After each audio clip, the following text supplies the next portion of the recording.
근본적으로 성공할 수 없는 조치고 상식적으로 이해할 수 없는 조치이기 때문에 그것을 가지고 성공이다 실패다라고 얘기하는 것조차도 의미가 있겠는가라는 좀 아주 회의적인 시각을 갖고 있습니다. 다만 왜 이런 조치들을 자꾸 취하고 있느냐라는 것들을 좀 봐야 될 텐데요. 92년도에 화폐 교환과 임금 인상 조치를 취할 때 당시를 보게 되면 그 역시 당시 분석이나 얘기를 보게 되면 시장에서 돈이 잠식이 돼 있던 것을, 그러니까 장롱 속의 돈들을 끌어내는 데 목표를 둔다라는 데 있었단 말이죠.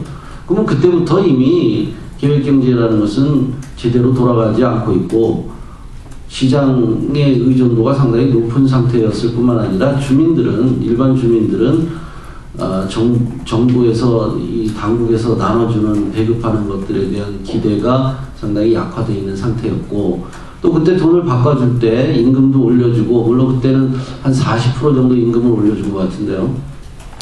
물가도 올리고요. 그럼 시장 가격에 맞춰서 했을 거라는 거죠. 시장 가격에 맞춰서 바꿔주고, 그것이 이제 다시 계획경제 부문으로, 그러니까 국영유통망 쪽으로 물자가 들어오기를 기대를 하면서 바꿔줬던 건데, 당시에 바꿨을 때도 북한 주민 입장에서는 야, 국영유통망에서 국가가 정한 국정가격으로 물건만 살 수 있다고 한다면야 뭐 그게 뭐 힘들겠냐라는 생각들을 기본적으로 가졌지 않겠느냐라는 거죠. 그렇지만 결론적으로 본다면 역시 국영유통망에 물자가 제대로 공급될 수가 없는, 이미 북한 경제 상황은 그 물자를 공급할 수 없는 상황이 돼 있었고, 당시에도 역시 마찬가지로 낮은 선봉 지역이라는 곳을 개방을 해서 외부로부터 물자를 들여오려고 시도를 했던 것이 있었고, 남북관계에서도 91년 12월 달에 남북기본합의서라는 걸 채택을 하면서 남북관계를 통해서 뭐 경제 교류나 이런 걸 확대하려고 했던 모양새를 갖추고 있었습니다. 그 이후에 10년 동안 어떤 상황이 발생했는지는 뭐 여러분들도 잘 아실 거고요.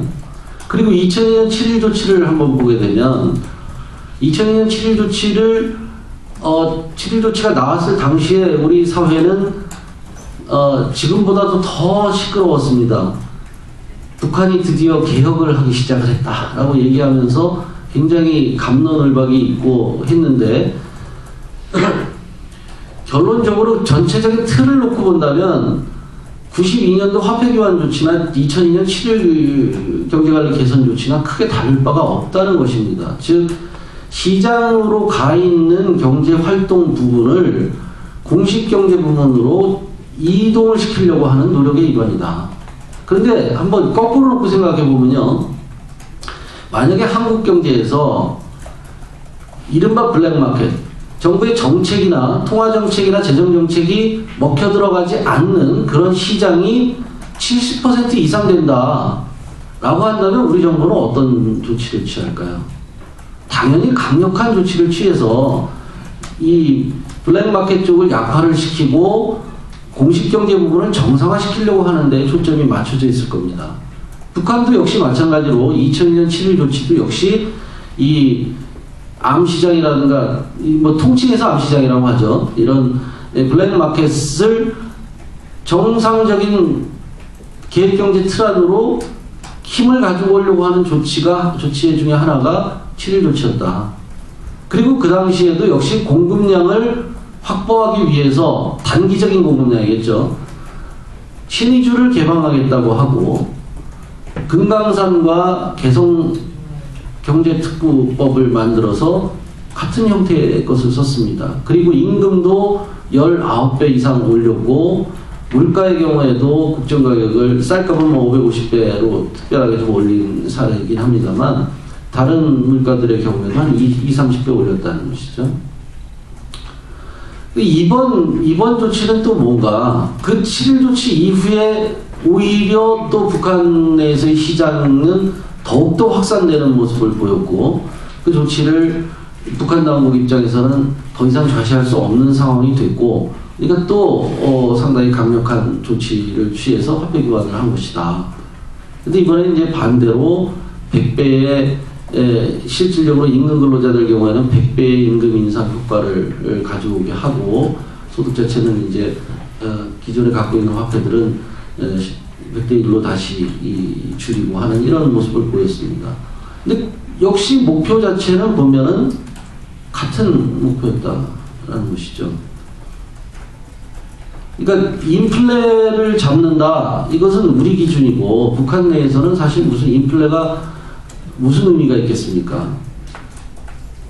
그러니까 인플레를 잡는다라는 목적보다는 사회주의 계획경제 틀을 제대로 유지해 나가고자 하는 몸부림이라고 볼 수밖에 없는 것이죠. 그런데 이제 저는 왜 이것이 회의적이다라고 보냐면 기본적으로 그 틀을 계속 유지해 나가기가 힘든 상황인데 억지로 그걸 과거로 자꾸 회귀하려고 하는 모습 자체가 근본적으로 좀 어렵지 않겠느냐라는 이런 시각을 갖고 있는 것입니다.